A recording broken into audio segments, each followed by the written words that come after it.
going to get going in 3, 2, 1. Ladies and gentlemen, welcome back to the Run GMC podcast.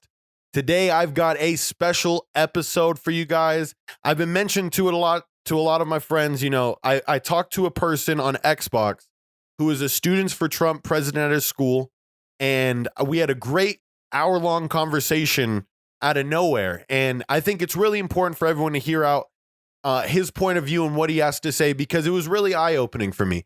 And that man is Braydon Peterson. Braydon, how are you doing today? I'm doing good. That's good, boss. So what you been up to today? Today I've just been going to work, just living the life, you know. I'm trying to make money so I can go to school in the fall. I like it. How much is so what school do you go to first off? I go to Utah Valley University in Orem, Utah. Okay, perfect. And I think you said at the beginning, it's like 15 minutes away from BYU, right? Yep. Okay. 10, 15 minutes of each other. So there's students everywhere around here. Awesome. What are you majoring in right now? I'm majoring in information technology, network administration, and security. So actually, it's nothing to do with politics at all. Information networking? Information technology, network administration, and security. Kind of long. Yeah, it is a long one. Is it a long? So what does that entail? It's a pretty wide range of things. I'm actually looking at getting a cybersecurity master's degree in the future here. That's just a goal right now. But information technology, it's coding. It's a lot of things. Just basically anything with the computer, mobile device. Anything. Okay, that makes sense. So is Utah Valley like known for like that kind of program, or is this like offered at a lot of different schools now? Because I've never heard of this till now. Well, you've probably heard of IT. Yes. That's information technology. Yeah. Bam. Okay. Solves that. All right. I had to get that out of the way. I'm a curious person, so I had to know. So you also said, where do you work at? You work at a place that you're working with eBay, right? I work at a place called EcoSwift, and I run their eBay account. Yes. So people know eBay is still being used in the world. Braydon was telling me they tripled in sales, I believe, right? Since the Rona. So in case you guys were wondering if eBay is still a site, you got to check out eBay. So how does one become a Students for Trump president? How did you get in that position? So basically, me and my friend James Falls, we were looking for a group to join at our schools because we're Trump supporters, and we've always followed Turning Point USA, Charlie Kirk, that group on social media, and they've got this group called Students for Trump. It's got almost 600,000 followers on Instagram now, and there's schools all over the country that have these chapters for Students for Trump, and we looked at our school and there wasn't anything. So we basically just DM'd the Students for Trump page on Instagram, and we said, we want to start up a group over here in Utah. And they actually got really excited because they haven't been contacted by anybody in Utah to do something like that. And so now we've been able to start 2 groups in Utah for Students for Trump. Awesome. So how many people have joined on since you guys started up? And when did you start up? We started up like a month before coronavirus hit. Probably even less than that, because right before our first event got shut down. We both combined have about 700 followers on Instagram, I believe. That's a rough estimate. I don't know what the BYU numbers are, but at UVU, I know I've got about 35 to 40 solid people. And that's literally, we haven't even campaigned at school at all. That's just simply from messaging people on Instagram and people messaging us. So once we'll be able to get on campus, we'll be able to probably triple that number or more. So. For sure. And is it looking like you guys are going to end up going back in the fall? Because I know a lot of colleges have like changed up what's going to happen. What's going on at UVU? At my school, we've got kind of half and half. They actually moved. So I've got 5 classes coming up in the fall. They moved 4 of mine online.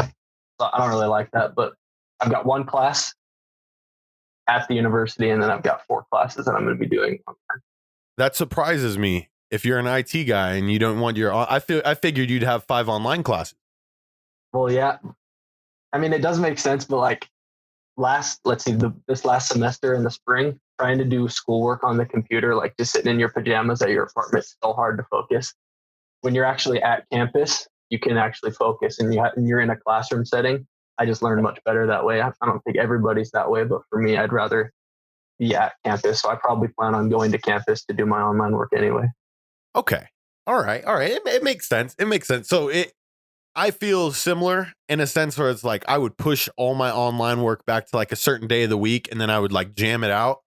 And it's not the most effective way, people. If you guys are in college and taking online classes, make sure you like fucking pace it out a little. If not, you're going to be overwhelmed. So we're going to fast forward on to here. On your Instagram, I believe you are a writer for the Raging Patriot. Is that correct? And if it is, what is the Raging Patriot?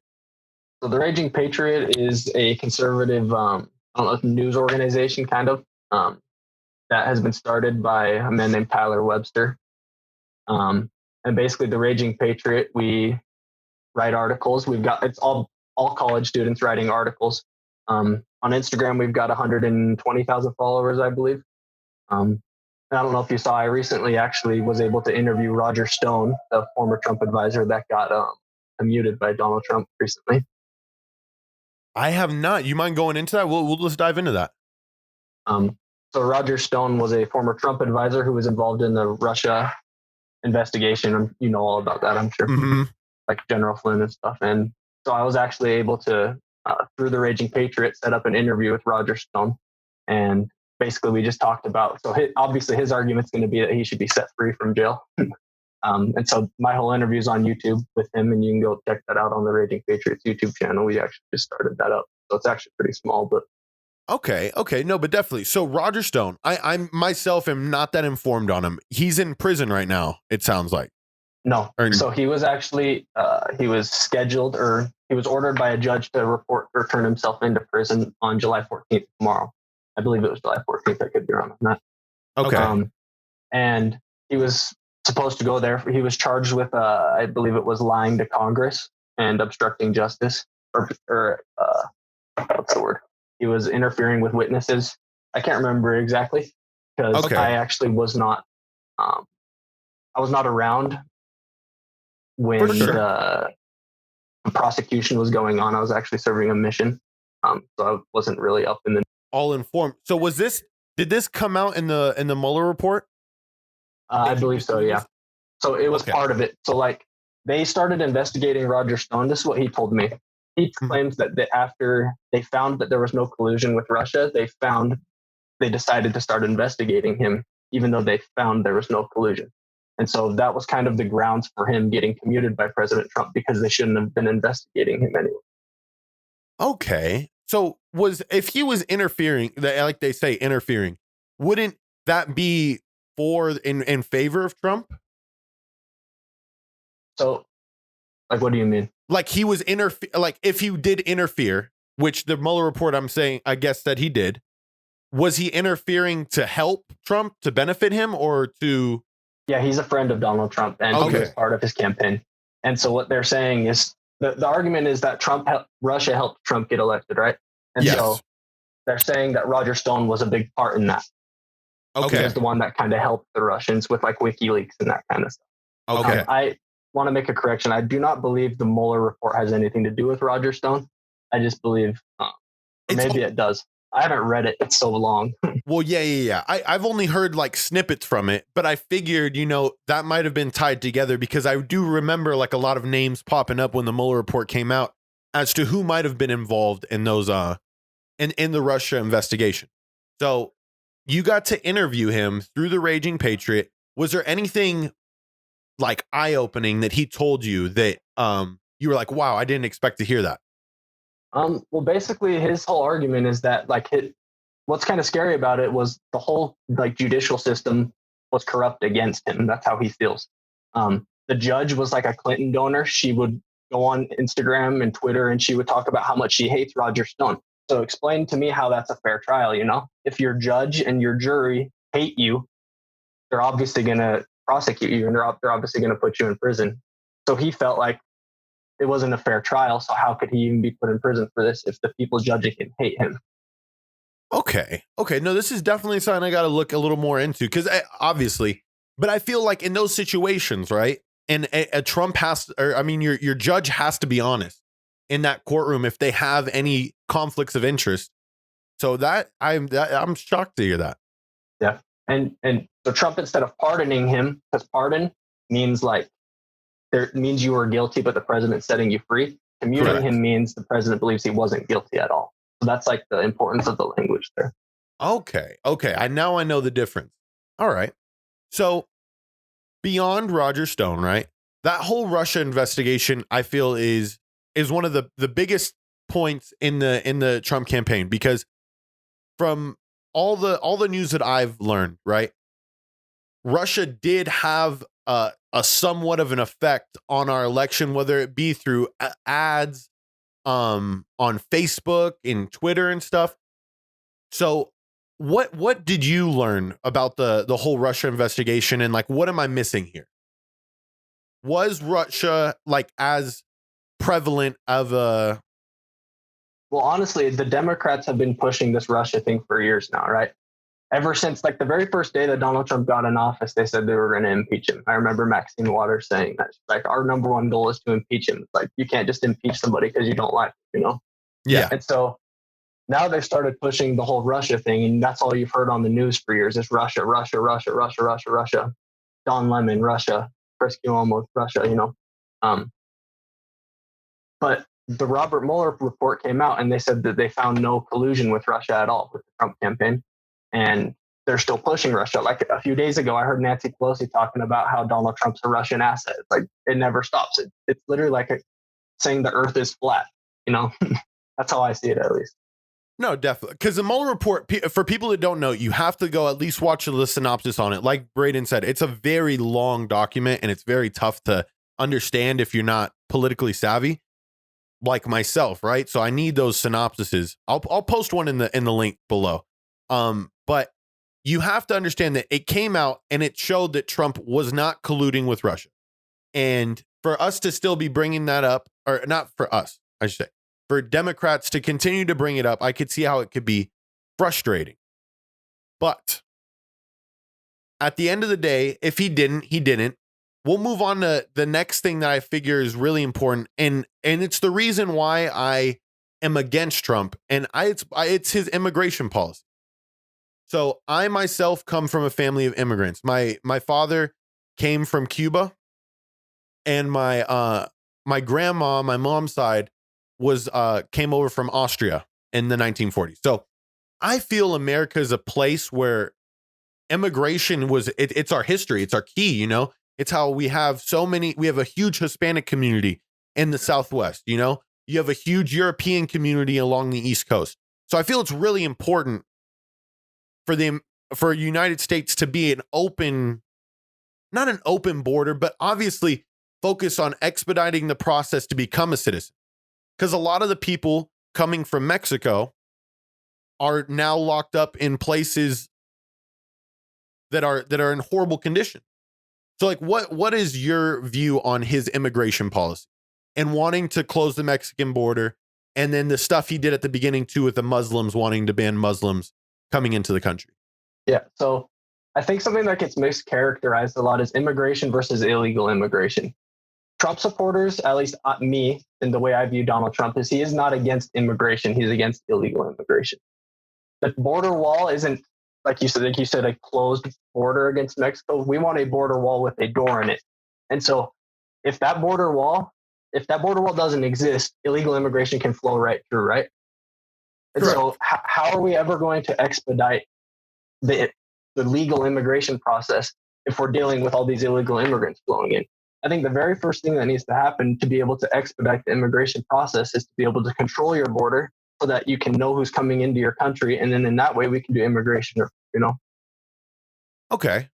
And to that, I would say, you know, we have thousands of people ready to be expedited through that process, but there's been nothing in place, and it doesn't seem like there's anything in place to move this forward. I worked with a lady during summer school last year when I was student teaching, and she was telling me that she works with a program that gets stuff ready for pregnant moms and moms that just had babies, and they're getting ready to take a whole bunch of care packages down to that border, the area where a lot of people are being held. Like I said, thousands. I have, I don't know the exact number, but to see that's disheartening for me, man. And the reason why I feel there's a lot of illegal immigration is a lot of these families, when you talk to them, it's because of gang violence that pushes them out. The entire city of like Sinaloa, Mexico is controlled by gang. So, you get the families that are like, fuck, there's no other option. And we're blessed to not have those issues here. But I think that's why you see so many people trying to go illegally. Similar to and I can relate back to me, similar to my father coming from Cuba, with the Castro regime. My grandmother knew it was time to get out. She saw things that she didn't like. But anyways, that is one of the reasons why I feel I'm like anti-Trump. I've got another point about the border wall as well. Alrighty, go ahead. I was reading a study a little while ago about how there's a lot of these children that come across the border. They're actually not the adults that they come with. They're actually not the kids of those adults. There's a lot of human trafficking that's going on with illegal immigration as well that really doesn't get talked about at all. I think one of the biggest problems in the world today is human trafficking. Even in America, I was looking at the Global Slavery Index. Even in America, they list like an estimated 400,000 people are under slavery or sex trafficking or anything like that. And a border wall will not solve, but it will help the human trafficking issue a lot. Plus, also, there's a lot of data about illegal immigration with people. Women are coming up to the border. A lot of them are being raped. And there's a lot of data about that. And so, I mean, obviously there's a lot of like people that just leave their place because of gangs and stuff, but there's also a lot of people who are being trafficked. There's also a lot of women being raped on the way. So I feel like there's got to be a better way than illegally immigrating. No, 100%, 100%. I know of some people, where it's taken years. Like that process itself has taken years to go through. And for me, right, I'm not a man of answers, but I know the United States, we're one of the most powerful countries in the world. We're at a point in time right now where we have millions of people unemployed. Maybe, Trump could be proactive in this and then begin to start looking at hiring more people to expedite that process.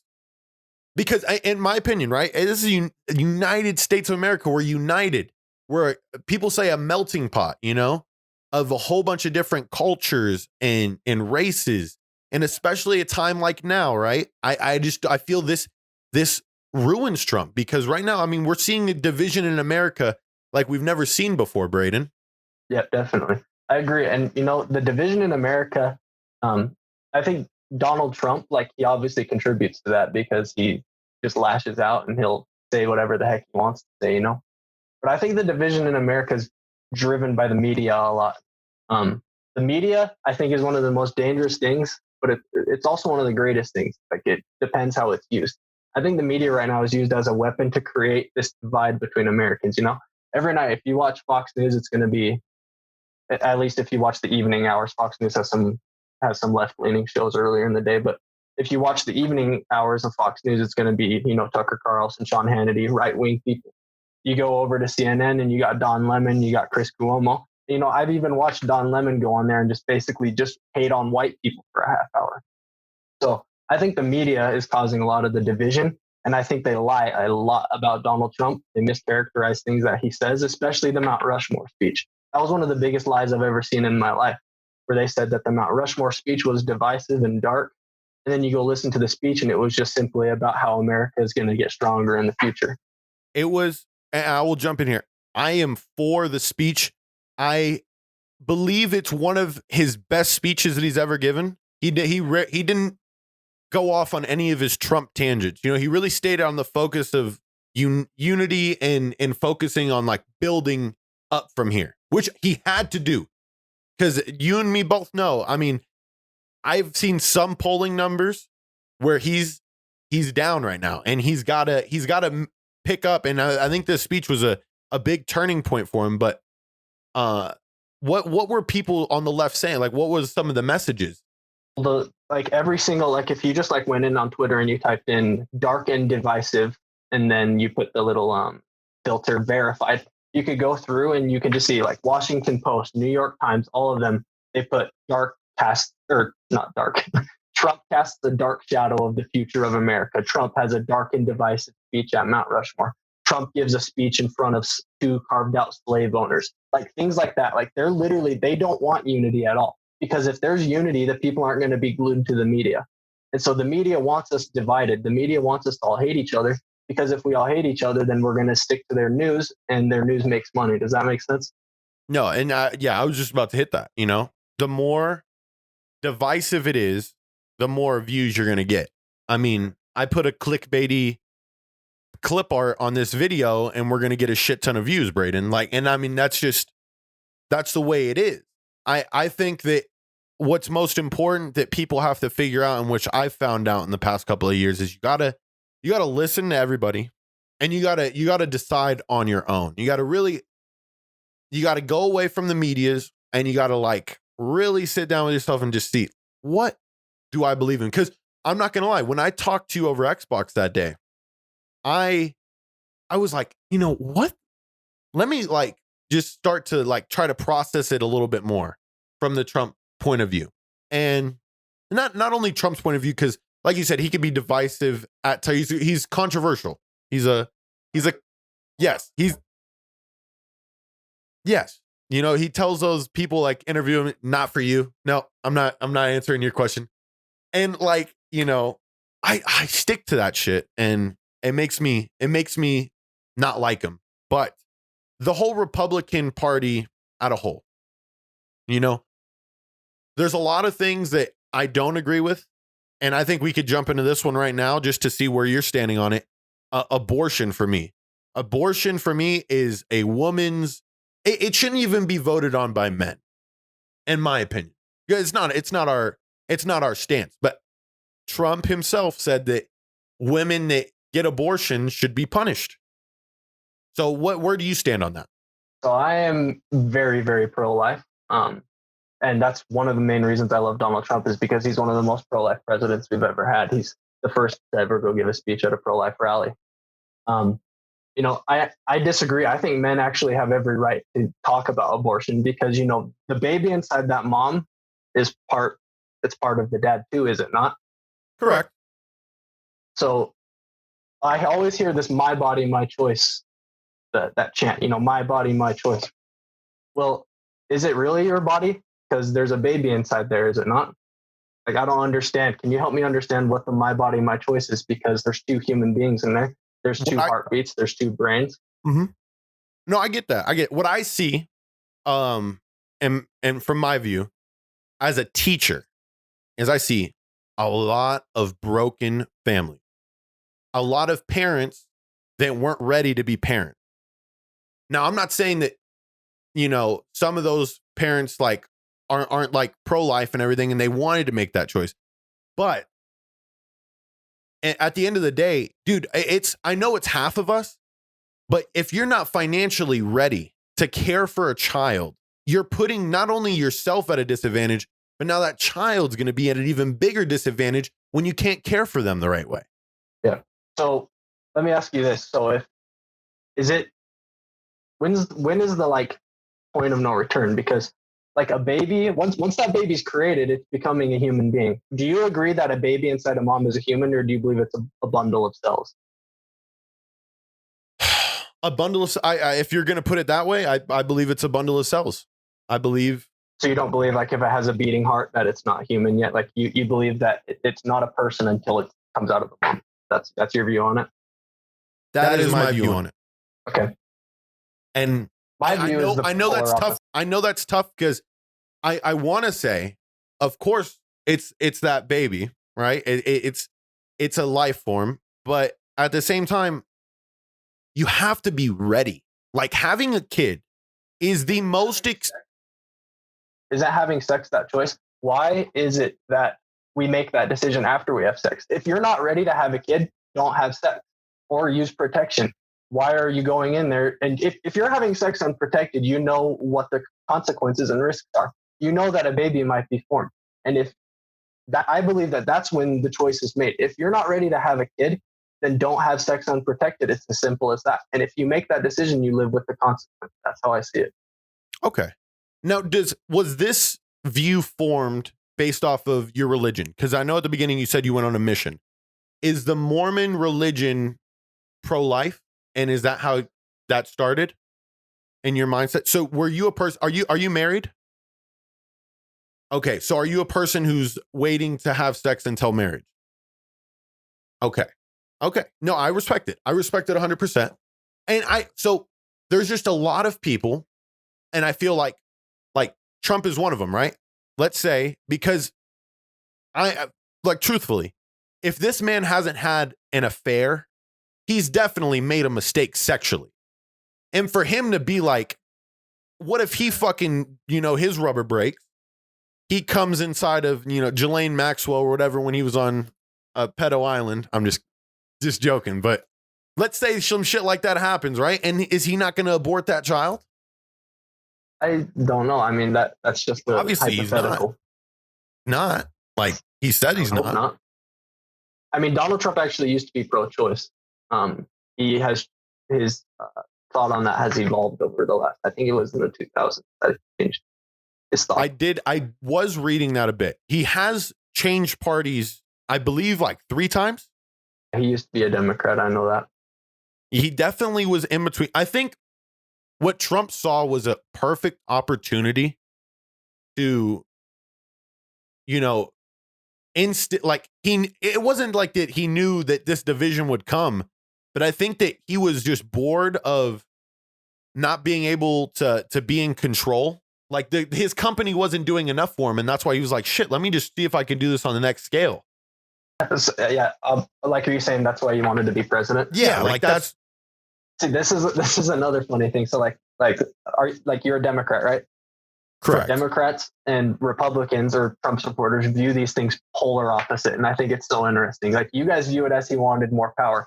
What I hear come out of Trump supporters' mouths is Donald Trump could have retired and he could have gone off into his little beach house with his beautiful wife and retired and lived the rest of his life. But instead, he threw that all away and he's losing his net worth. He's getting trashed by the media left and right. He's probably tired as hell. He literally, being the president, probably that's the toughest job in the world. Yes. So we view it as he sacrificed, and you guys view it as he wanted more power. And I think that's an interesting division. I don't know exactly why that is. Maybe it's because one side hates him and one side loves him. But that is. I don't know if you've heard that viewpoint about Donald. So the reason, it's amazing that you bring it up, right? Because this is why these conversations need to be had.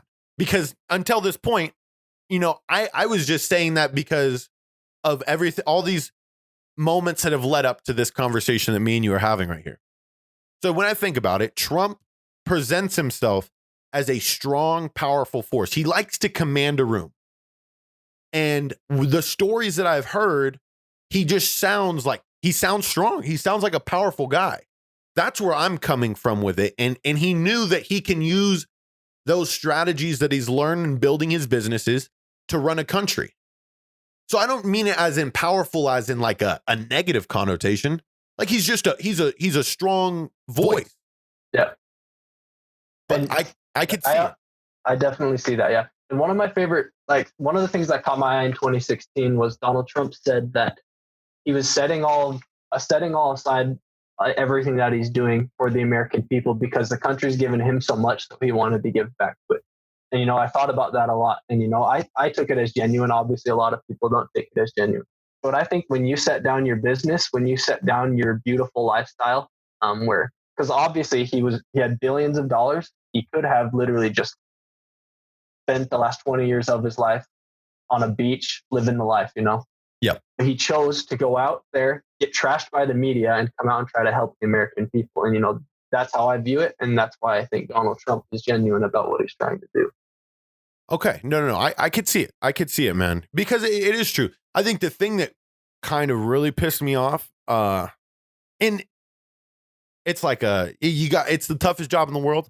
You need your off days to go play golf. But I remember seeing that first year, like he played golf like 72 times out of the entire year. And I'm like, fuck, Obama came out and hooped like 4 times. Maybe that's just what we saw. You know, Obama went golfing a lot too. But I think another thing that you got to understand is the media will jump on Donald Trump for anything he does. They were not like that for Barack Obama. Barack Obama, the media wasn't like they were with Donald Trump. The media hasn't been like they were with Donald Trump for any president ever before. So if Donald Trump does anything, they're going to report on it. I remember reading Donald Trump ate a chicken wing before Melania did. How disrespectful. Or Donald Trump ate chicken nuggets at the White House tonight. And that's like a New York Times report. Like, are you guys serious? Like, come on. Hey, he fucked over Clemson. How the fuck are you the president and you order McDonald's?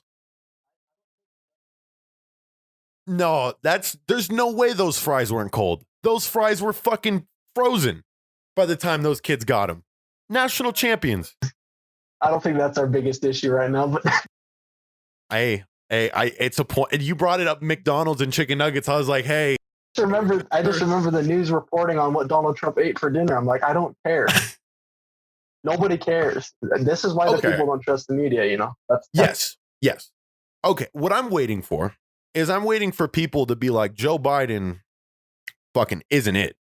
And like, I think people are like, he's used this quarantine to his full benefit, because I feel if it would have came to debates, and I think they have to, whether it's online, Trump's going to flame the shit out of him. Like and if Joe has a couple of his slip ups, dude, that could be it. Biden has got some of the YouTube videos of Joe Biden's gaffes are pretty hilarious.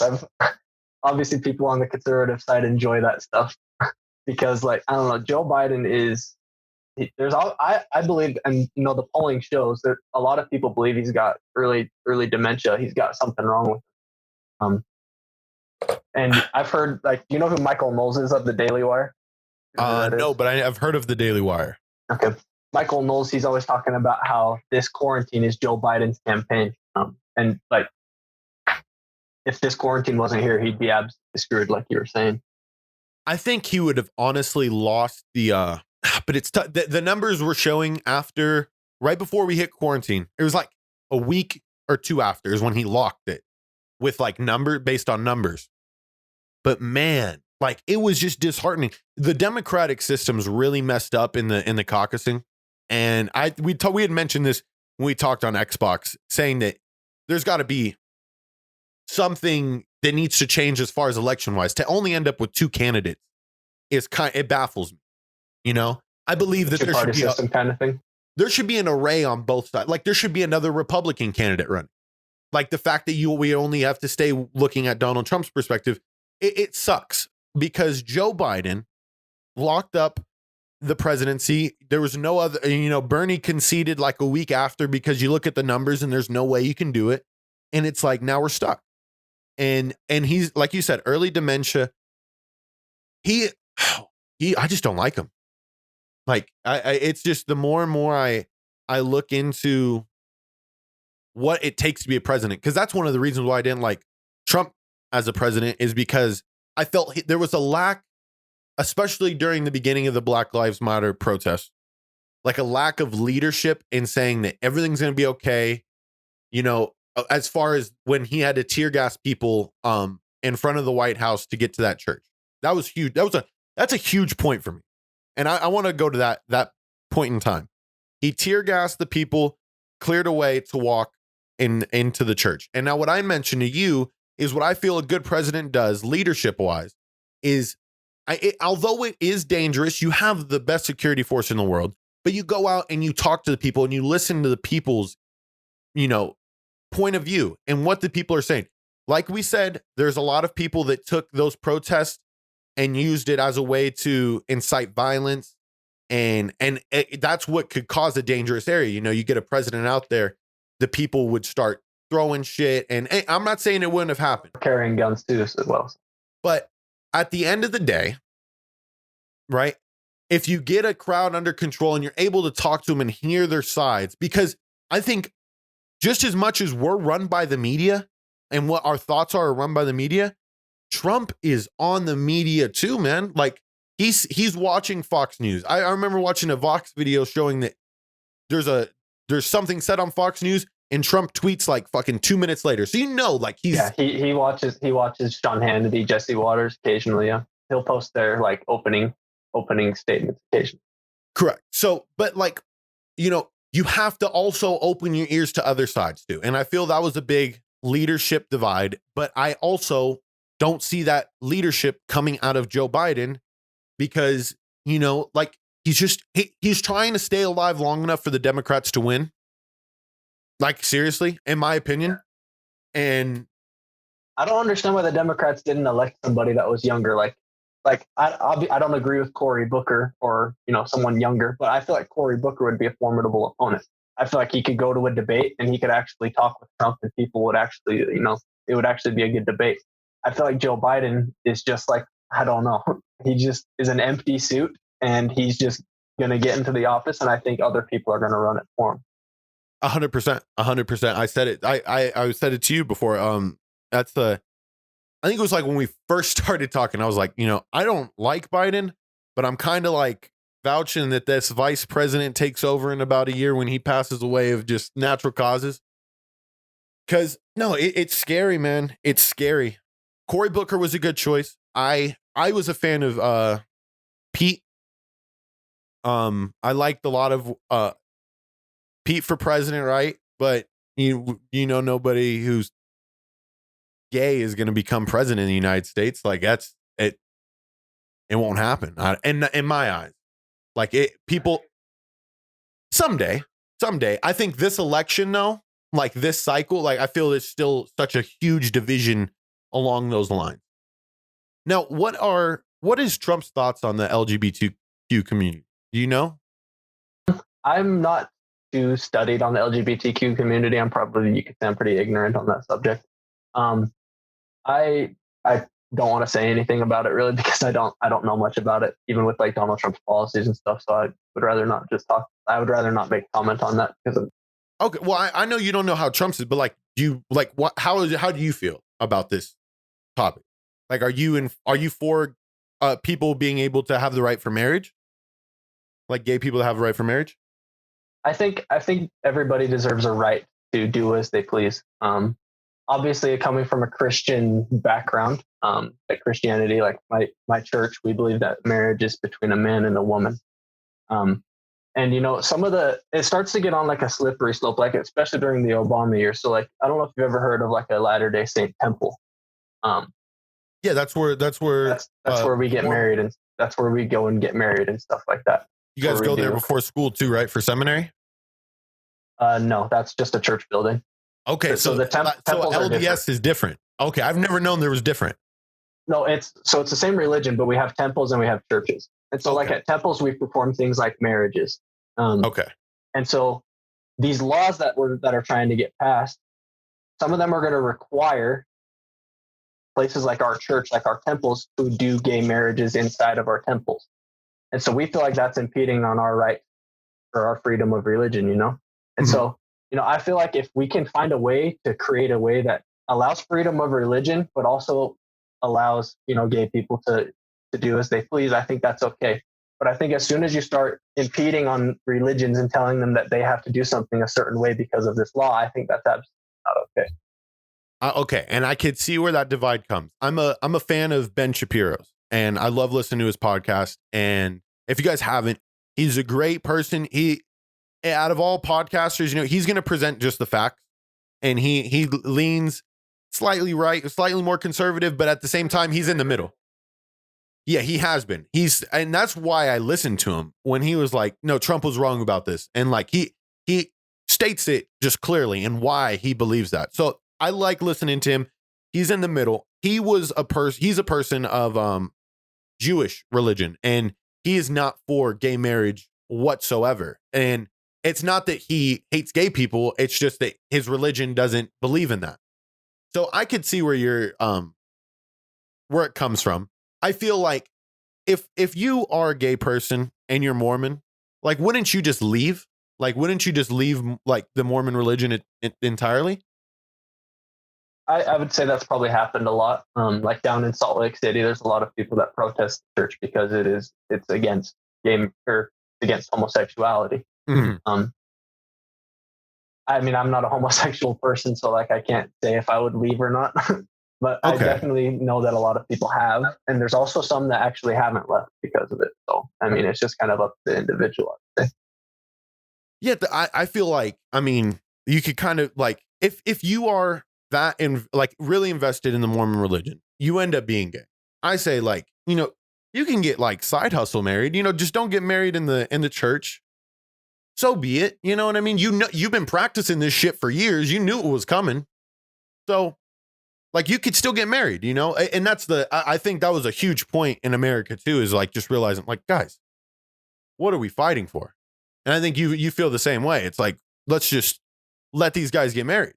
like Yeah, I it, mean, they can get married as long as you're not going to force us to follow the same rules. Like they can go get married somewhere else, but like these temples are our private property. Mhm. Like we're not going to be forced to perform that in our.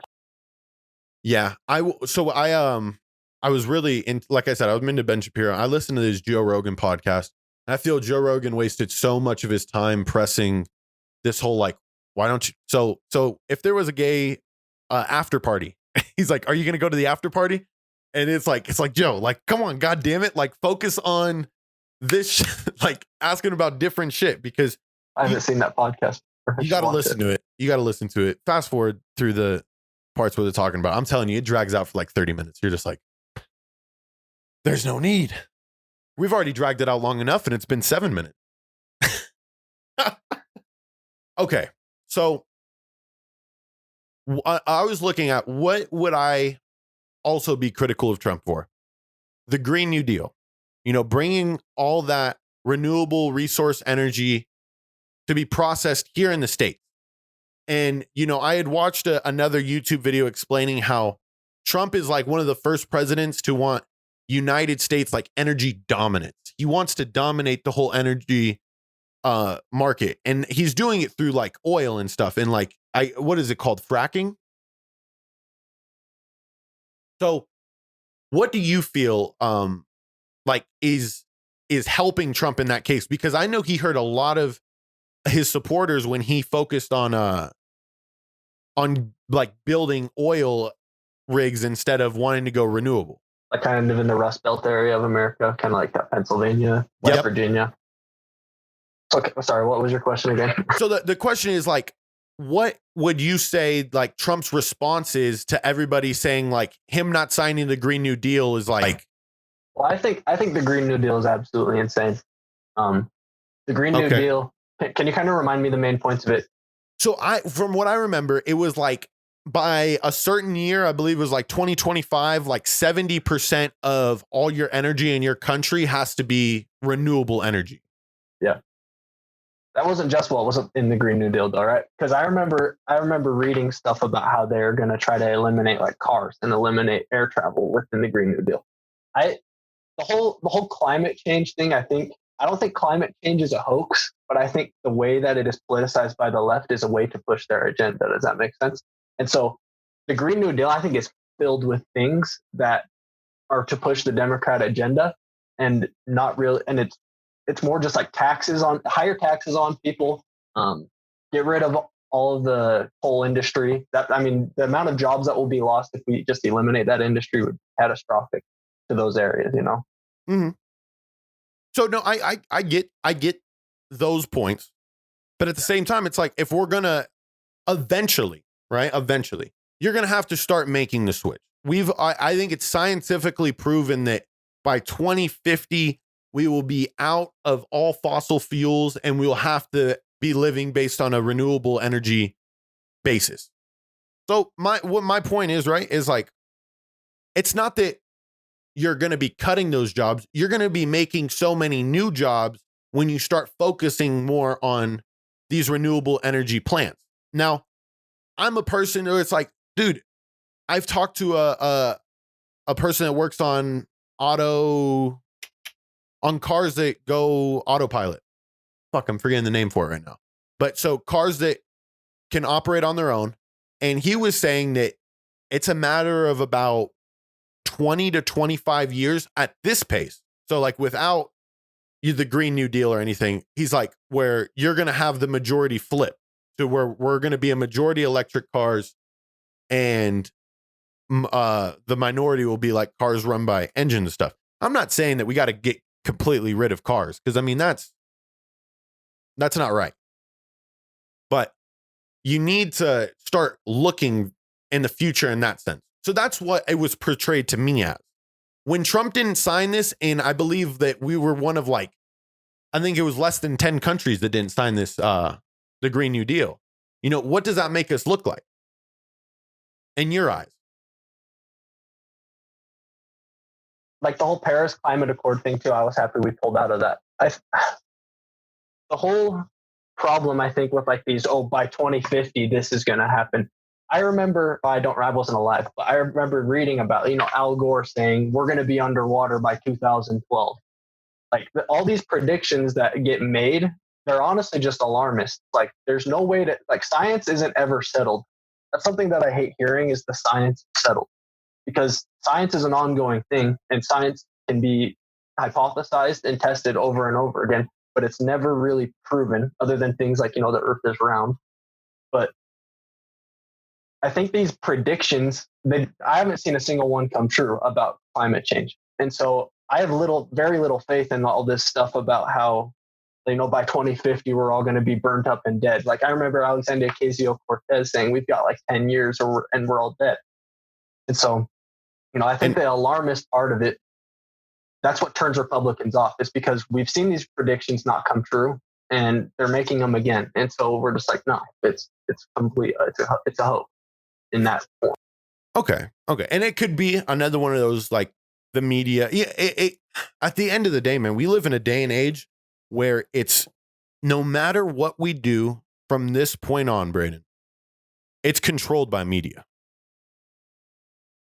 So you work for the Raging Patriot, and it's an all conservative. Are you guys critical of Trump at all? I would say we're probably not very critical of Trump. There's something interesting. I know we were just talking about the LGBT community. We just hired a conservative who's actually gay, and he wrote like a 30-page thing about why he's a conservative and he's gay. So I don't know if you'd ever want to check that out and read it. But you said 30 pages? Yeah, it was 30 pages, but I don't know if you want to read Spark Notes. Maybe there will be Spark Notes for it in a few months. But yeah, the Raging Patriot, like we're a diverse group. We've got a couple Hispanics that write for us. So like we're a diverse group. We're not necessarily, at least right now during the campaign season, we're not very critical of Trump. We're going to push our beliefs out because we want basically help the campaign out, Yeah. I don't think there's a lot of news organizations that are very equal. I can't think of one actually. But yeah, the Raging Patriot's definitely leaning conservative, or part conservative, if that's what you're asking. For sure. It's making me think now that in schools, it should be taught, how to understand the media and how to understand reality from fake news. It's huge, man. These kids are going to grow up, and I love being a summer school teacher. I was in one of my classes, and I asked one of my students, I'm like, where did the coronavirus start? And the kid, no hesitation, was like, it came from the guys in China. You know what I mean? Like he immediately was like, or he said a dumb Chinese person. There we go. A dumb Chinese person. And it's like, oh my God. It's like, yes, it did come from China, but it's not a dumb person. He's in 6th grade. I let it slide, right? But it's like you can see that, and I see it in grown adults, man, where it's like you're not seeing this. Like if somebody doesn't believe in what you believe in, you got to leave it. Obviously, you're not going to change their mind. Like, do you find that Twitter beefs and like Facebook beef, I see it more on Facebook, do you believe that those are like helpful, or do you feel like it's just completely bullshit? The Facebook and Twitter beefs I'm involved in them quite often.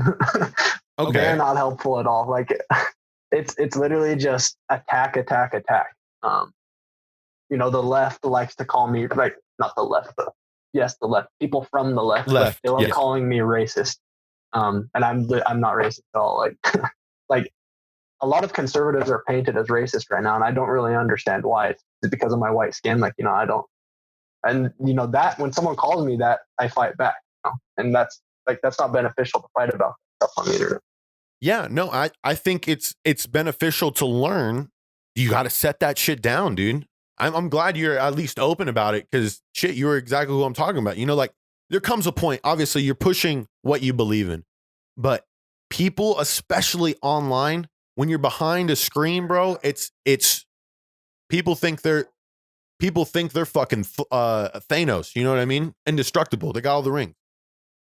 You have to be able to distinguish, like, okay, I seriously need to say something about this because this is a little too crazy. And, just like a mediocre, like, shit, I could tweet about this. But like I said, it should be taught in schools. There should be something in schools that is helping people understand you have to get the information and the facts on your own. And a lot of times it isn't taught till college.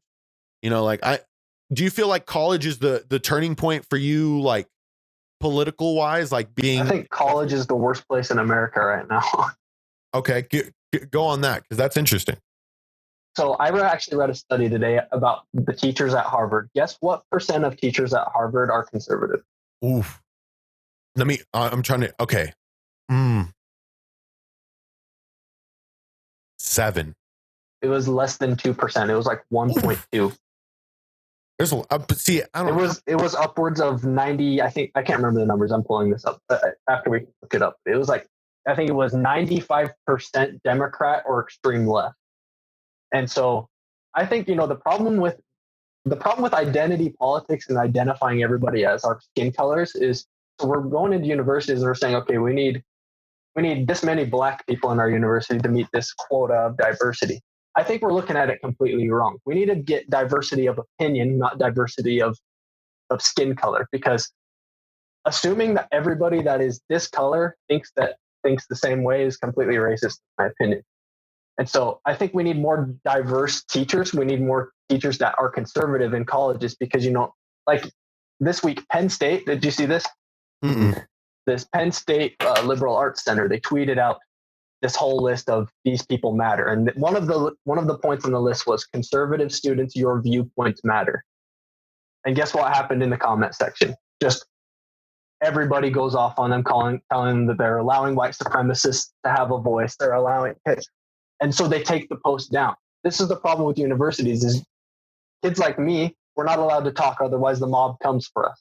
We're not allowed to talk, otherwise we're shamed on social media.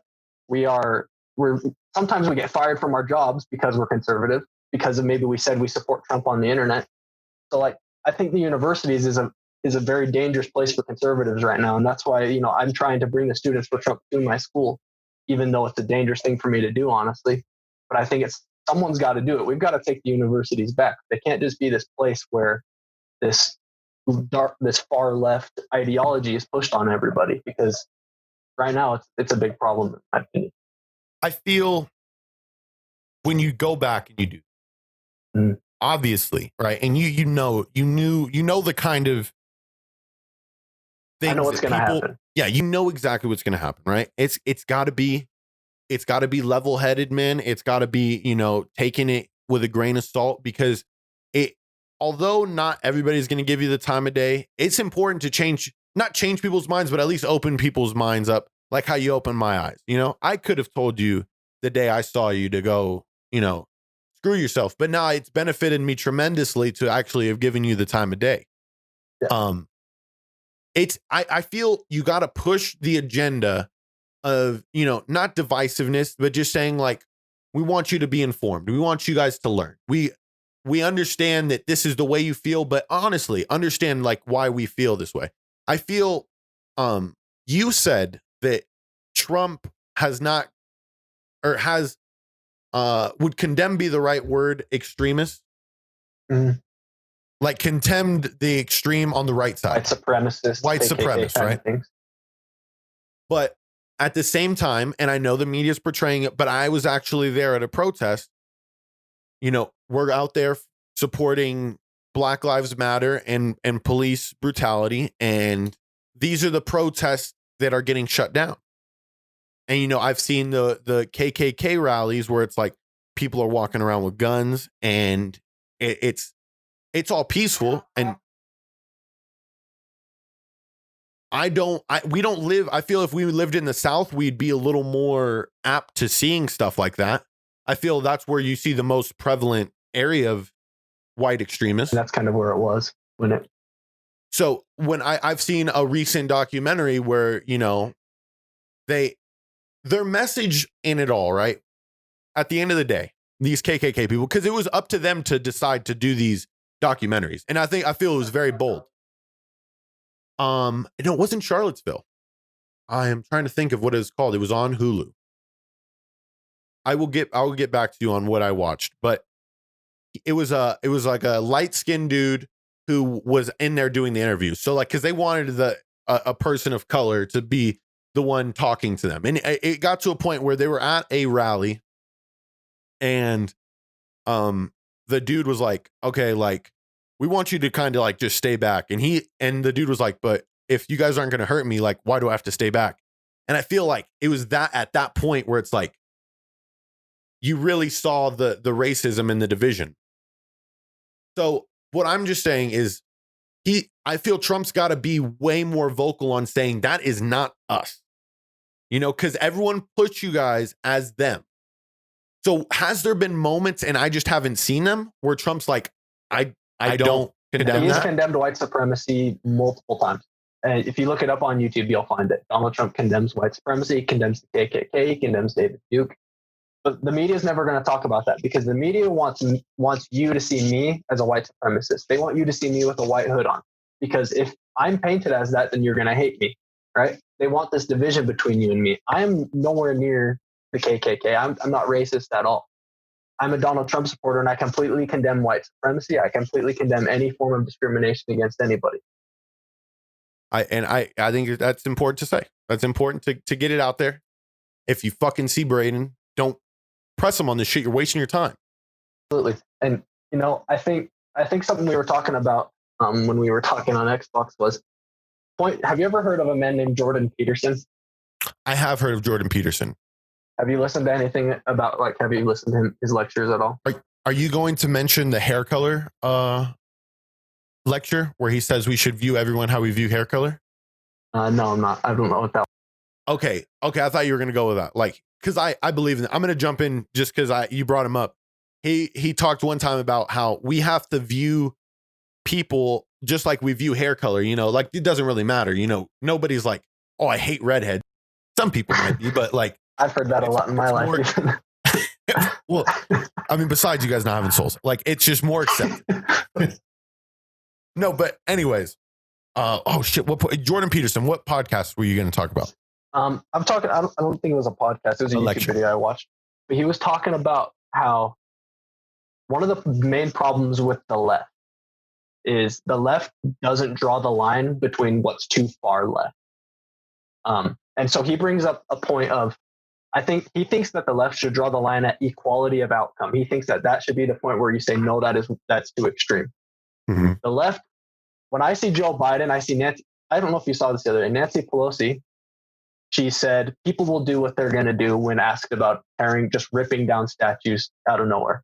What are your thoughts on ripping down statues? I think it's completely bull. I think that's where you see it's too far. You know what I mean? The fact that, and I don't see anybody on the left condemning that. I don't see any of the Democrat leaders coming out and saying, you know, if we want to take these statues down, let's do it through a process through the government where we vote on it and we go through and we take it down. Because like someone got critically injured by taking down a statue up in Seattle, I believe. Like it's not just like this safe thing that's happening. Well, no, these people aren't experts on statue removal. They're fucking crazy. No, but I think what a lot of these people saw, because I feel at the times of the most division and a fucking, it's crazy time. This has never happened where everyone's at home. I feel like that's why the protests were as big as they were. And I'm not saying this as in, you know, black people weren't fed up with everything that has already happened. Obviously, there has been issues in the police system for a long time, and for people to grow up and be taken to shit forever. We saw it in 2014 where you start seeing more protests. Then you start seeing some more cases pop up in 2016 with bigger protests in Ferguson. And now you get a point in time in history where a record amount of people are at home, not doing anything. And they took this chance to just unite and just go full steam ahead. And I agree. There comes a point where it's too extreme because statue removal, at the end of the day, right? That statue is still up. You know what I mean? And I guess it's monumental to take down statues, but like you said, do it the correct way. We already have the momentum going our way. The fucking Washington Redskins are going to change their name. You know what I mean? Like the momentum would eventually done it. It's too far to go and commit crimes like that. I believe that's a crime. Yeah.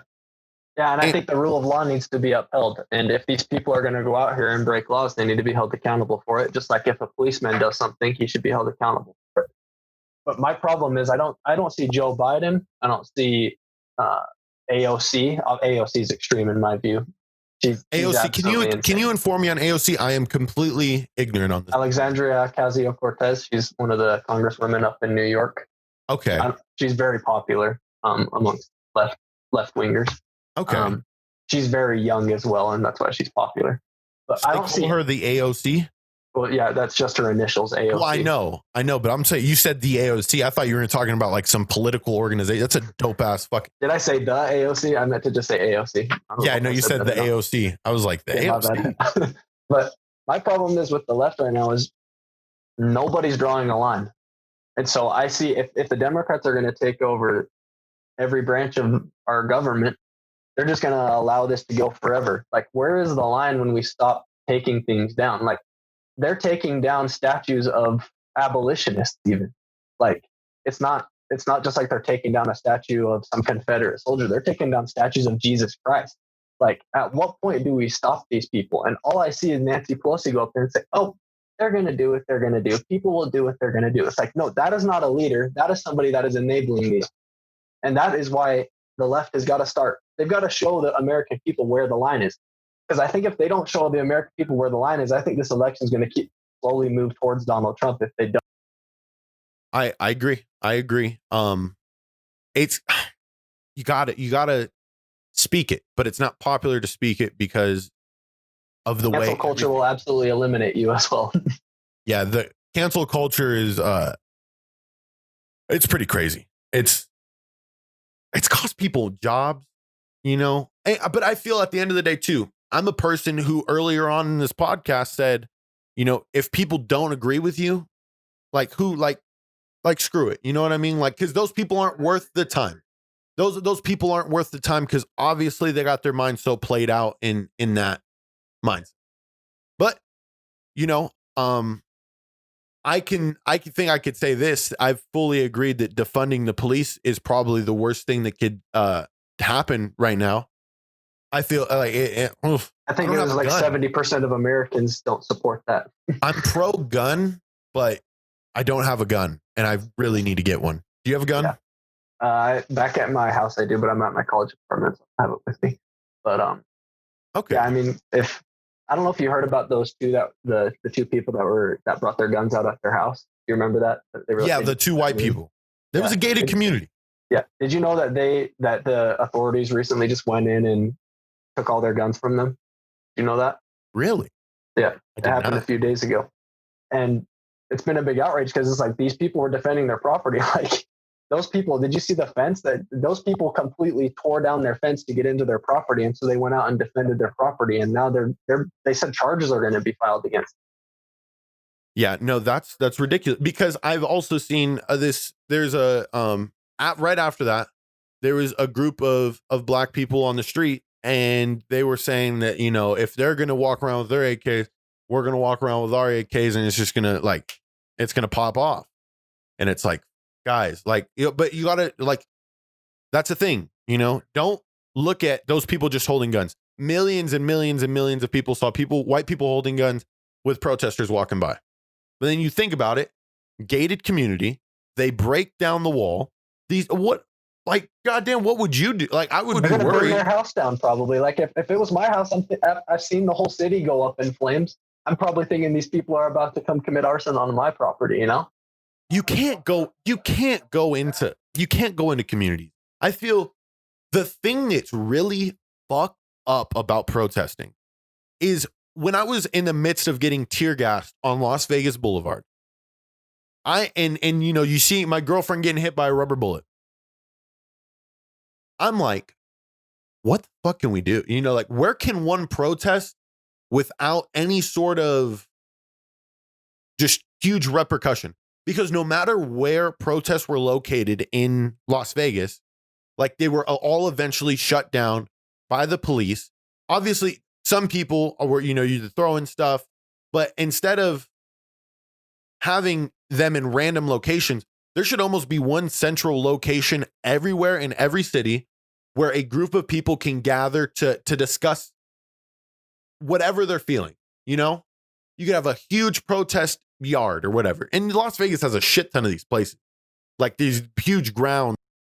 You feel like we should create protesting areas in cities that it's not just a dangerous thing in the middle of the street where people are going to get run over. Yeah, people in the middle of the street, bro. You got people in front. I don't know if you heard about what actually happened in Provo, Utah, where I live. I don't know if you I did not.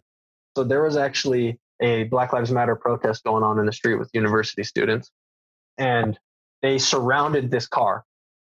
And one of the protesters actually had a handgun, and they shoot the driver right in his shoulder.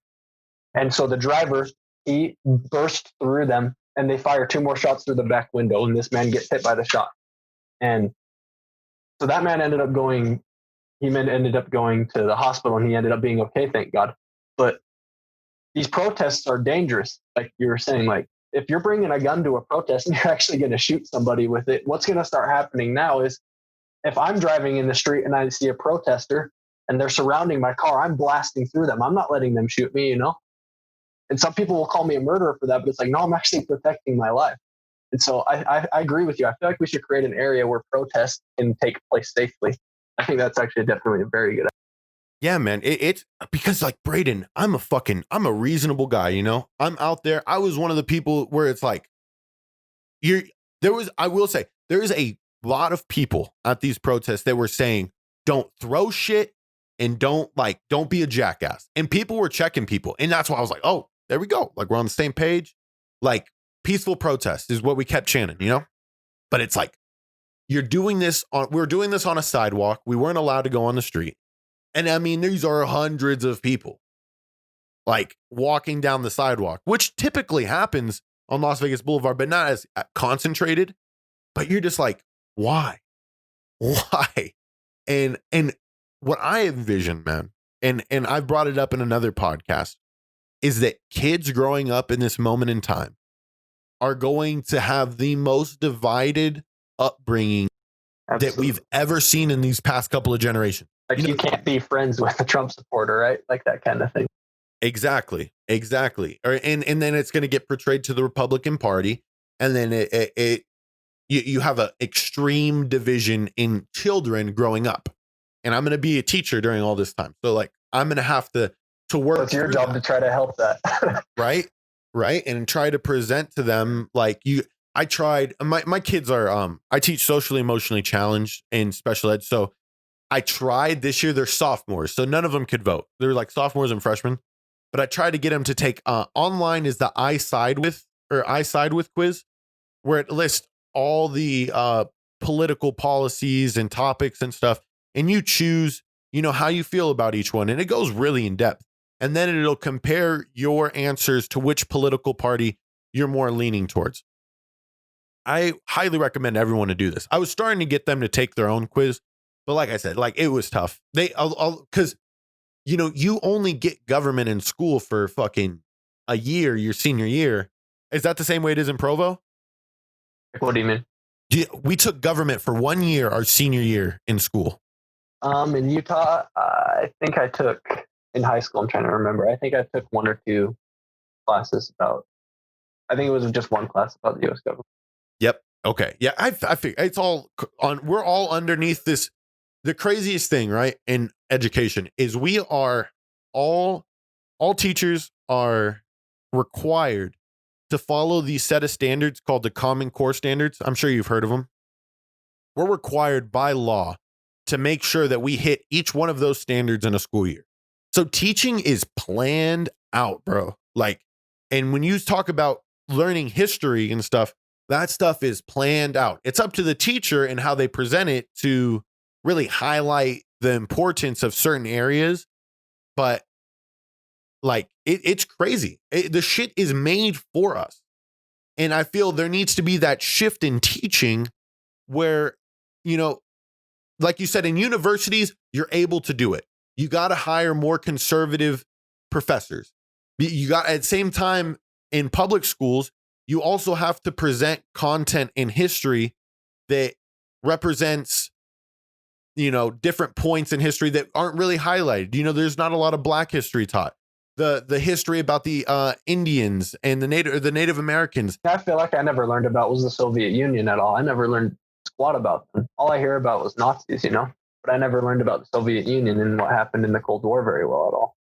The Cold War, because it's fat. Like it's such a important like time in our history, but at the same time, I'm telling you, if I was to go in the Common Core standards, which I almost feel like going on right now to tell you how many lessons are about it, I would say it's probably about 2 weeks worth. You get about 2 weeks worth. And I mean, the history between us and the Soviet Union is deep. It's a lot deep, but I feel it's so many secrets. And that's what I love about Jordan Peterson is I've learned more about Soviet Union and communist Russia from Jordan Peterson than I ever did in school. And I've just been doing it off of little basic YouTube videos. That's one of the reasons I love Jordan Peterson is just learning about all that. Highlight one of the things that you were like really starstruck by about the Soviet Union? Well, one of the things that Jordan Peterson likes to compare the Soviet Union to what's going on today. And one of the things is class guilt. And what's happening today is we're putting all this guilt on white people, right? White people should pay reparations or whatever. White people need to be sorry for slavery. What happened over in the Soviet Union, a really similar thing happened. I think it was there was like the farmers who supplied a bunch of food. They got labeled as like these people that were rich. And so this whole other group comes up and they say, eat the rich, you know, I hear think that. Have you heard the kulaks? I don't remember. Bolsheviks is what I remember. Yeah. Yeah. The gulag? No, the kulak. I can't remember the words that he used very well. But the main point is this group got labeled as like the bad people, right? And so the majority of the people, they come up and they destroy these people. And so when they destroyed all the farmers, all the food wasn't produced, and then millions of Ukrainians starved to death. None of us ever learned about that in school. I've never heard of that. But there's millions of people that died because of things like class guilt. And class guilt is extremely dangerous. And that's why I think what's happening today with like this white privilege, white guilt, is we're painting white people as this monolith, evil group of people. But like there's a huge diversity of thought amongst white people. It's like 54% Republican, 46% Democrat or something. So I think one thing I've learned from Jordan Peterson is that we can't assign guilt to an entire group of people. That's extremely dangerous, and it's led to millions of deaths in the past, and it's going to lead to millions of deaths again if we don't. It makes so much sense. I really got to check out that video on class guilt because it shit. That's like about it with Joe Rogan in the Joe Rogan podcast. You always want to learn from your history. When I was taking history, like there was a point in time I remember sophomore year, I'm like, how the fuck can we make the same mistakes over and over and over again? And I believe it's minute things like this, dude.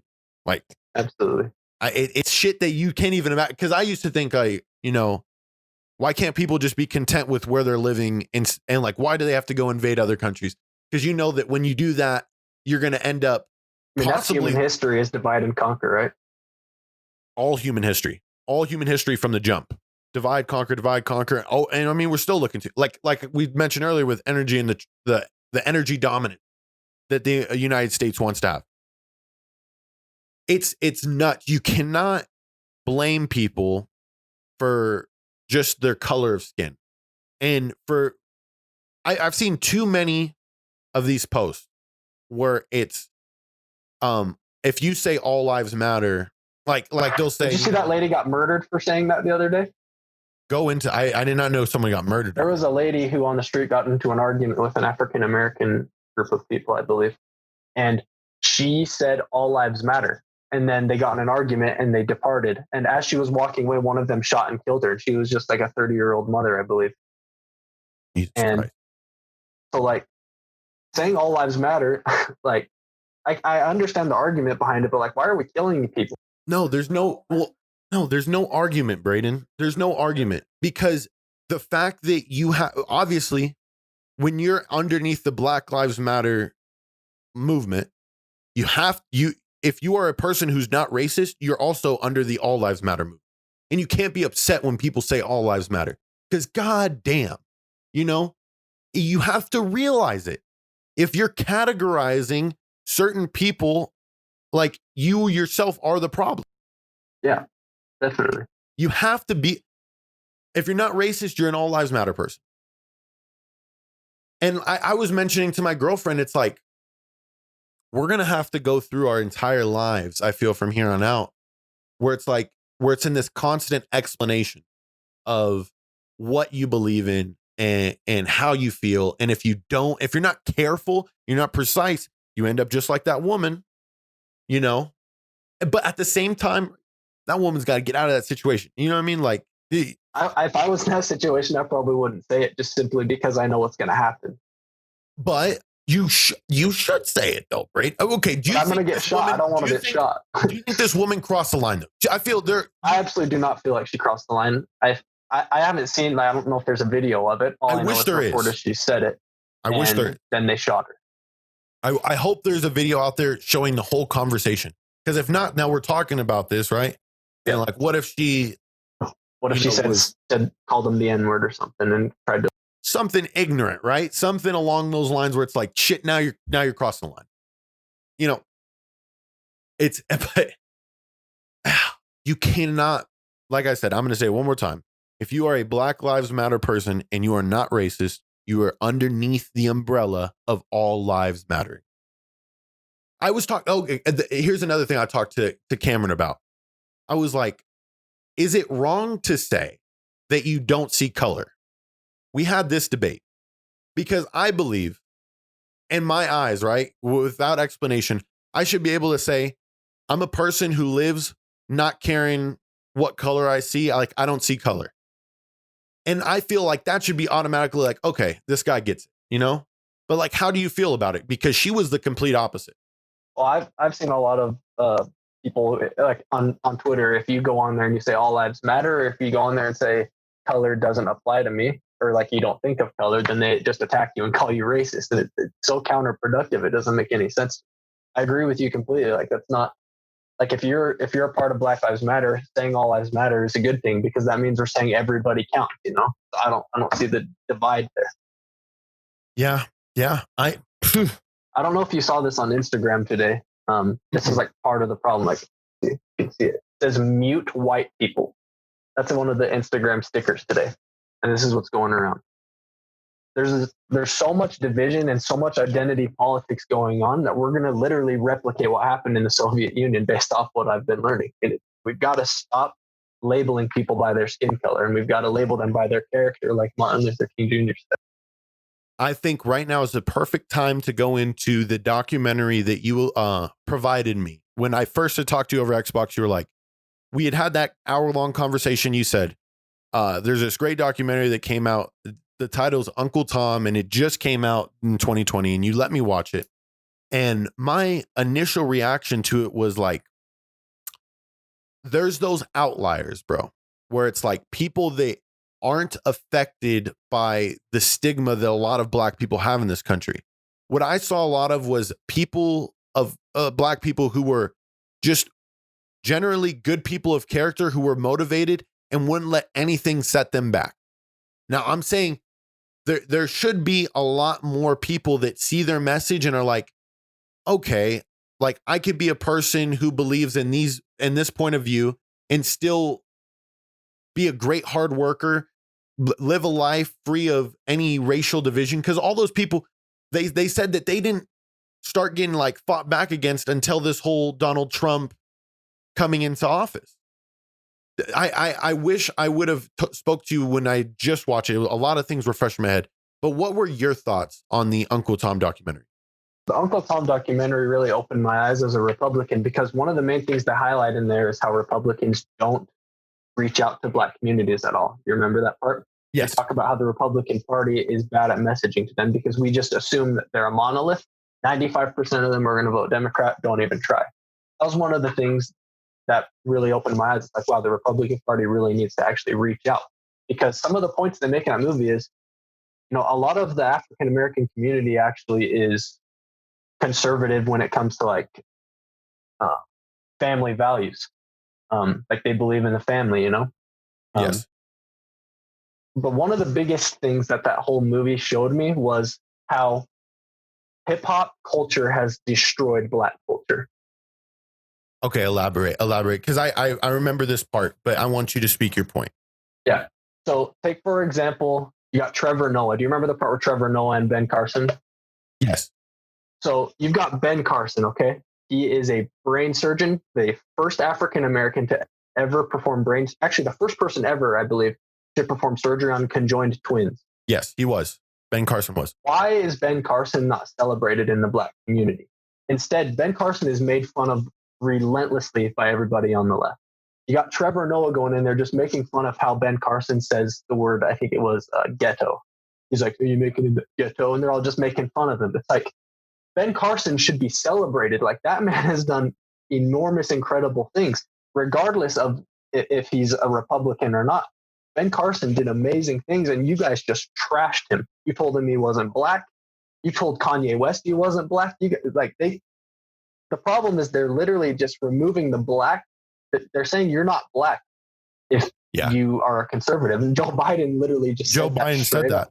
He said that. That's the problem, is we've got to get out of this mindset that Black people are owned by the Democratic Party. They're not. Black people should be able to think freely. And that's the whole point of that movie, is the hip hop culture has completely destroyed any free thought within the Black community. Like they're voting like 90% or higher for the Democratic Party. And that's not seen in any other demographic. No, and I think it's seen the most in the Democratic primaries, where you have all these Democratic primaries that take places in South Carolina, Alabama, Missouri. I think it was those 3 states, majority Black states, where people are Democratic. They all voted Biden, completely eliminated Bernie Sanders from contention. In that movie, it was just. I think when I was speaking to you at the beginning, I feel they played it too much, that like these people have good old fashioned American values, and they missed more of what you were just talking about. Like there was like these points in times where I'm like, you guys are making excellent points and striving for excellence. But then at the same time, there was like a moment where I'm like, we're kind of like, you're overplaying that. Like they're completely different. Obviously, if you're an African American person, you can still believe in the hip hop community. You can still enjoy that part of Black culture. Because what I saw from a lot of those people, it's not that they completely canceled Black culture, but a lot of them were against, associating themselves with the Black culture. It's actually the other way around. I think the Black culture has disassociated them from the hip hop culture. Like if you take Candace Owens, or you take, I don't know if you know who Kingface is. He was the guy wearing the MAGA hat, conservative thug shirt. Mm-hmm.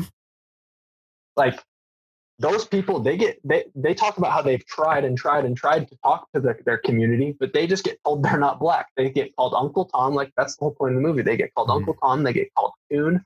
They get called all these words just because they don't think the same way. And the movie's just trying to show that there's a way to think that is not Democrat. Like you don't have to think this way just because you're Black. And that's what the movie is trying to portray.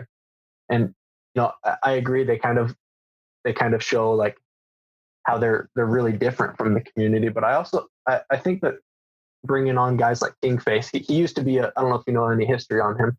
No, but I remember this was the buff guy, right? This was the really muscular guy. That's I think you're thinking of Brandon Tatum. He was the police officer that had the white Yes. privilege shirt on. Yes.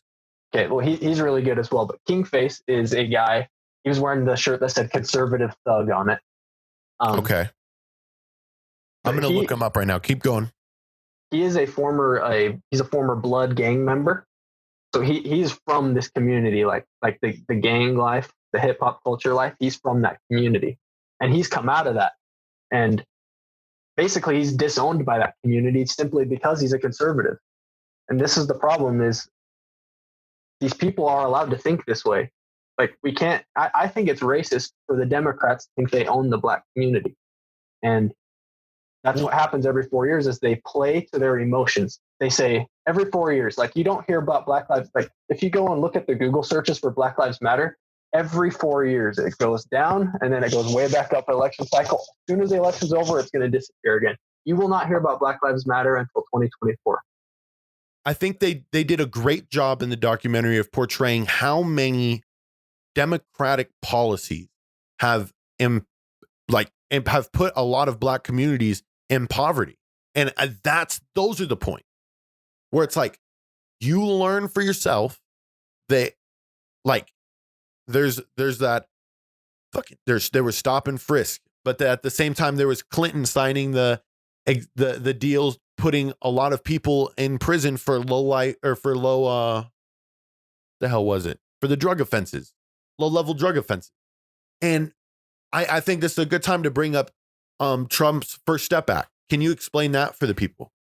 So Donald Trump's First Step Act basically was, I don't know, Van Jones from CNN was even praising it. But the First Step Act, I believe, basically helped thousands of mostly African American, but not all, helped a bunch of them get out of prison early due to low level drug offenses. So the First Step Act was basically criminal justice reform that not even Barack Obama performed. Like Donald Trump actually got together with Democrats and Republicans and they worked on this. And, you know, I think the First Step Act needs to be talked about more because it actually contributed to helping African Americans get out of prison. Yeah, it's something that the left had talked about a lot leading up to the 2016 election with Hillary Clinton. And Hillary Clinton had stated that she was going to be a person to have passed something similar along those lines of. I don't understand why Barack Obama never did, because if Barack Obama was this president for the African Americans, really feel like he didn't do much for them other than become the black president. I feel like he kind of he didn't really do anything for him. And I think the Uncle Tom movie really shows that well. I feel at the point in time, though, wasn't the Senate and the House mainly Republican? It was. I believe there was a point in time when they had full control, but because that's where politics gets really fucking just icky, you know, because obviously these presidents want to talk about all these different ideals and policies that they want to pass. But at the end of the day, it's got to make it through the House. It's got to make it through the Senate. Then it finally gets to their desk.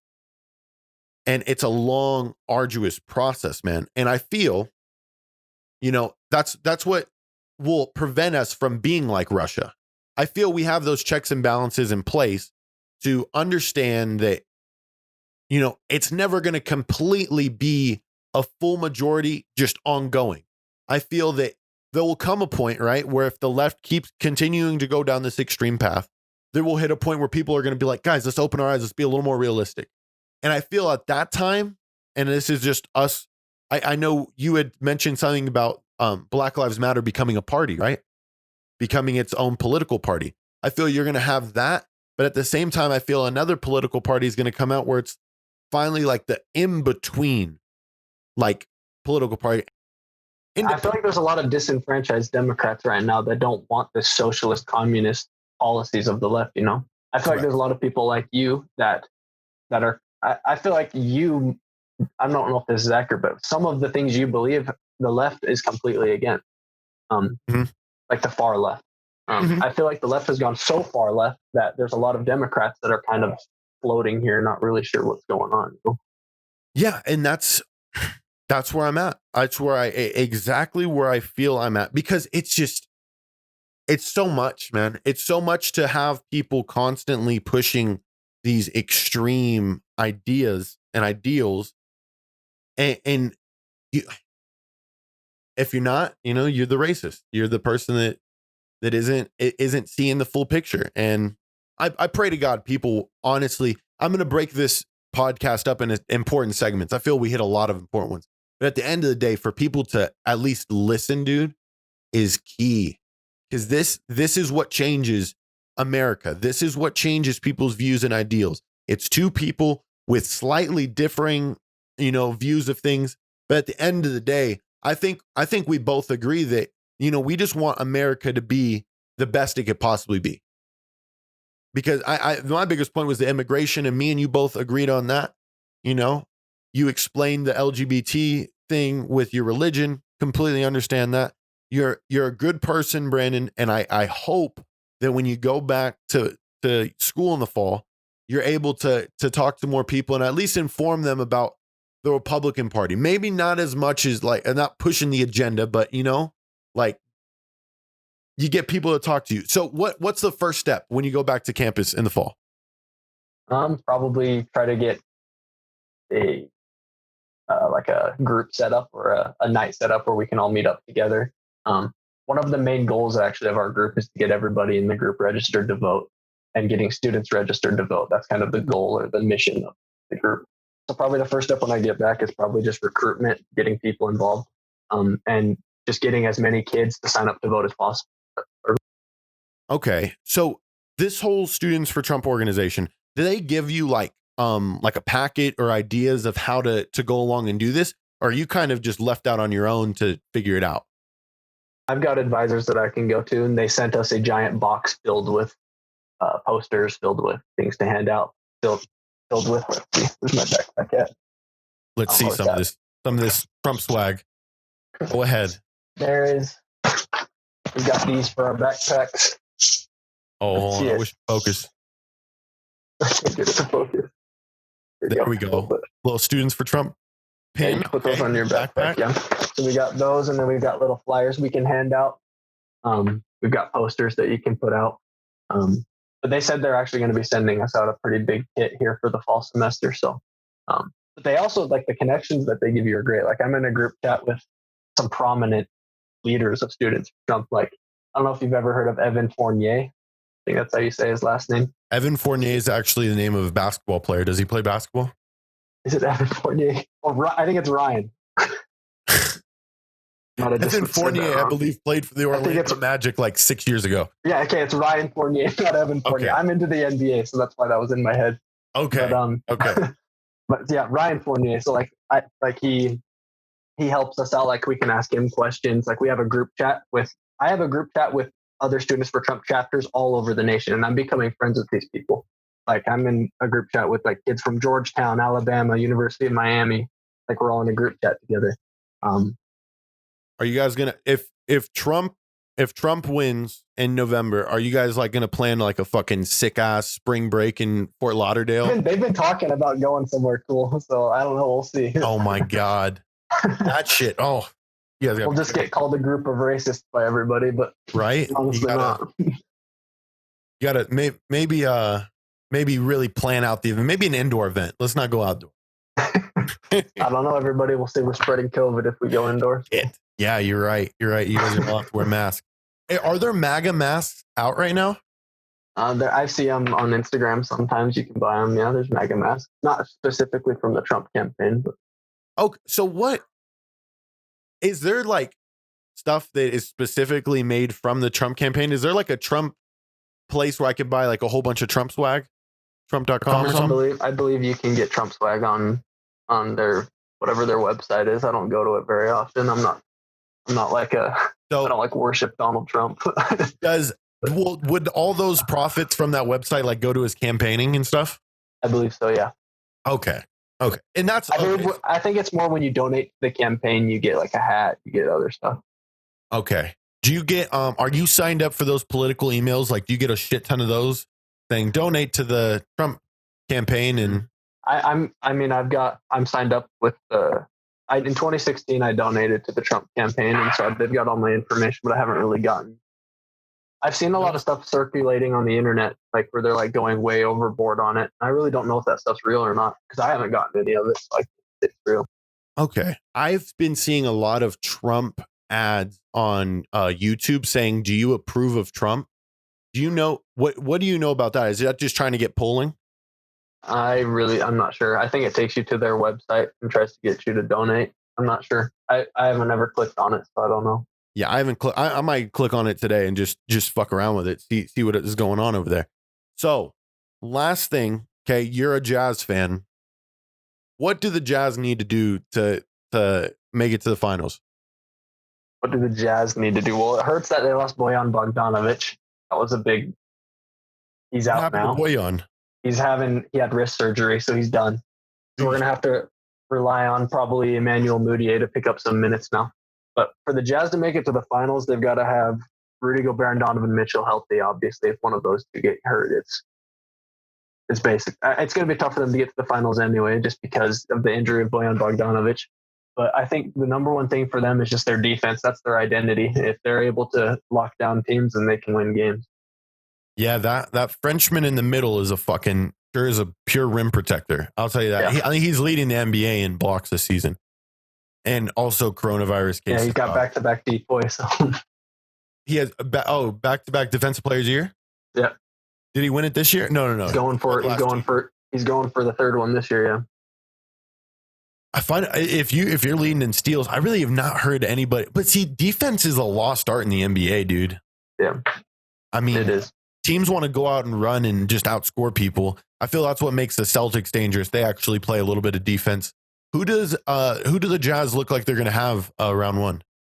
Do you know? Right now it's listed as OKC, but as long as it's not Houston, I think they're fine. Houston is that Jazz's kryptonite.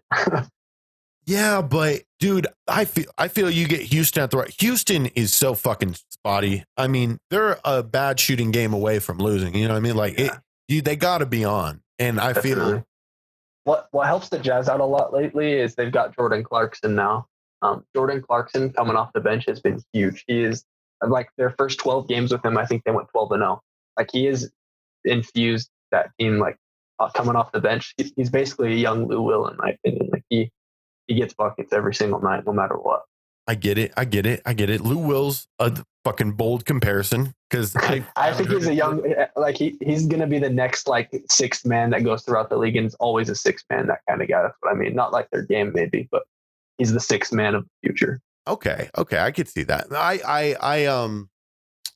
I really liked the Jazz. When I watched them, Donovan Mitchell's rookie season, I believe when he was in the playoffs and just doing insane, I heard so many good things come out about that team. Like, what's preventing the Jazz from going over that hump? Like, what do they need? I think if they would have kept Gordon Hayward, if they would have kept Gordon Hayward, they could have had Mitchell, Hayward, Gobert. I think that they would be probably title contenders. What keeps them away, honestly, I'm not sure. It's just the other team sometimes is just better. Like when Golden State had Kevin Durant, like nobody was matched up with them. Like sometimes the Jazz just they're not quite there. But I honestly believe they could do it. Like if they get hot, they could, especially with this Orlando restart. Like I feel like anything could happen down there.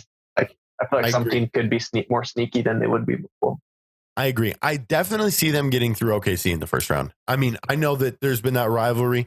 I think I used to love the Russell Westbrook and OKC. Have you been to a playoff game for the Jazz? Yeah. And have you been to one where you guys are playing against OKC with Russell Westbrook? Oh, I've heard stories. I know Russell Westbrook has problems with Utah. He does not like it here. I've heard stories about this man. I've been to a Jazz OKC game when it wasn't playoff though, when they had Russ. When was it back when they had KD too? Or no, it was just Russell Westbrook. It was the year that it was just Russell Westbrook carrying everybody. Yep, he did everything. He actually buried the Jazz that game with a game winner. I remember it. Oof. Was it? I'm trying to remember. If I saw the highlight, I'd be like, oh, I remember that. The Jazz, man. Donovan Mitchell's amazing. I find it that just like the Jazz, they're like so many teams that just aren't popular enough or can't afford like the top 10 players, you know what I mean? And those are the ones you need to even be prevalent or at least have a shot. Yeah. And that's why I think having Mitchell's huge, because he's got an opportunity to become one of those players. I mean, he's only in his third year. You got to realize that. Like, this man he's very young.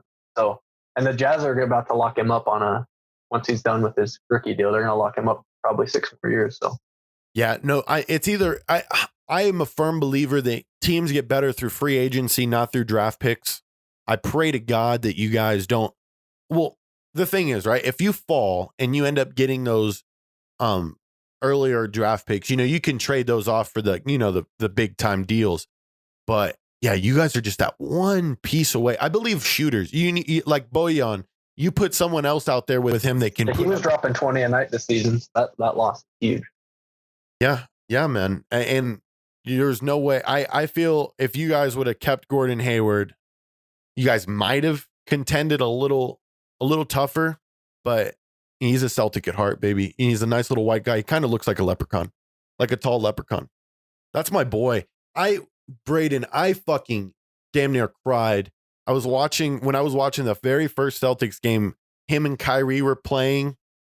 And man, I'm like in my dorm. And I wasn't in the dorm room. I was at the dining commons at UNLV. And I told my girlfriend, I like nudge her. I'm like, championship team right here.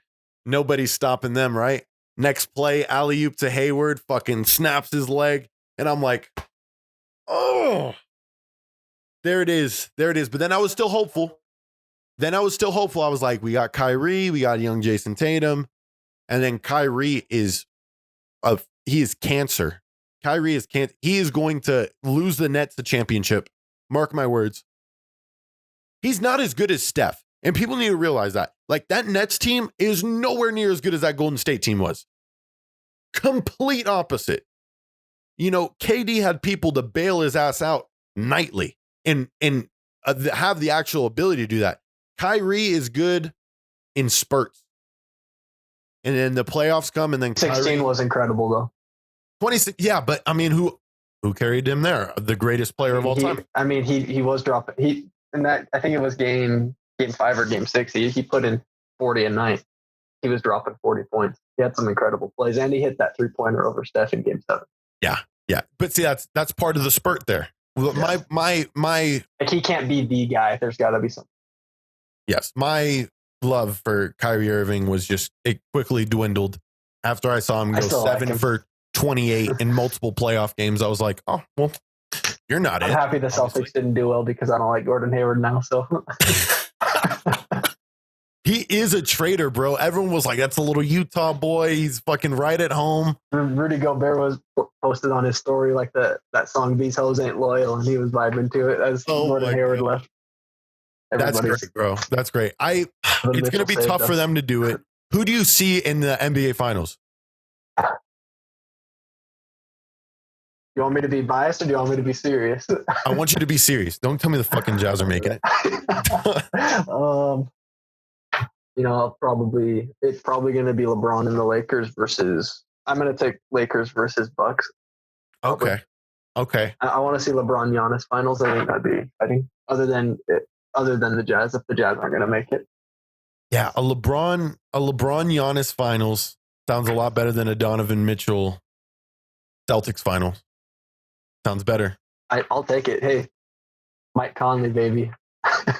Mike Conley? Yeah. Who the fuck is Mike? He's on the Jazz. Did you know that?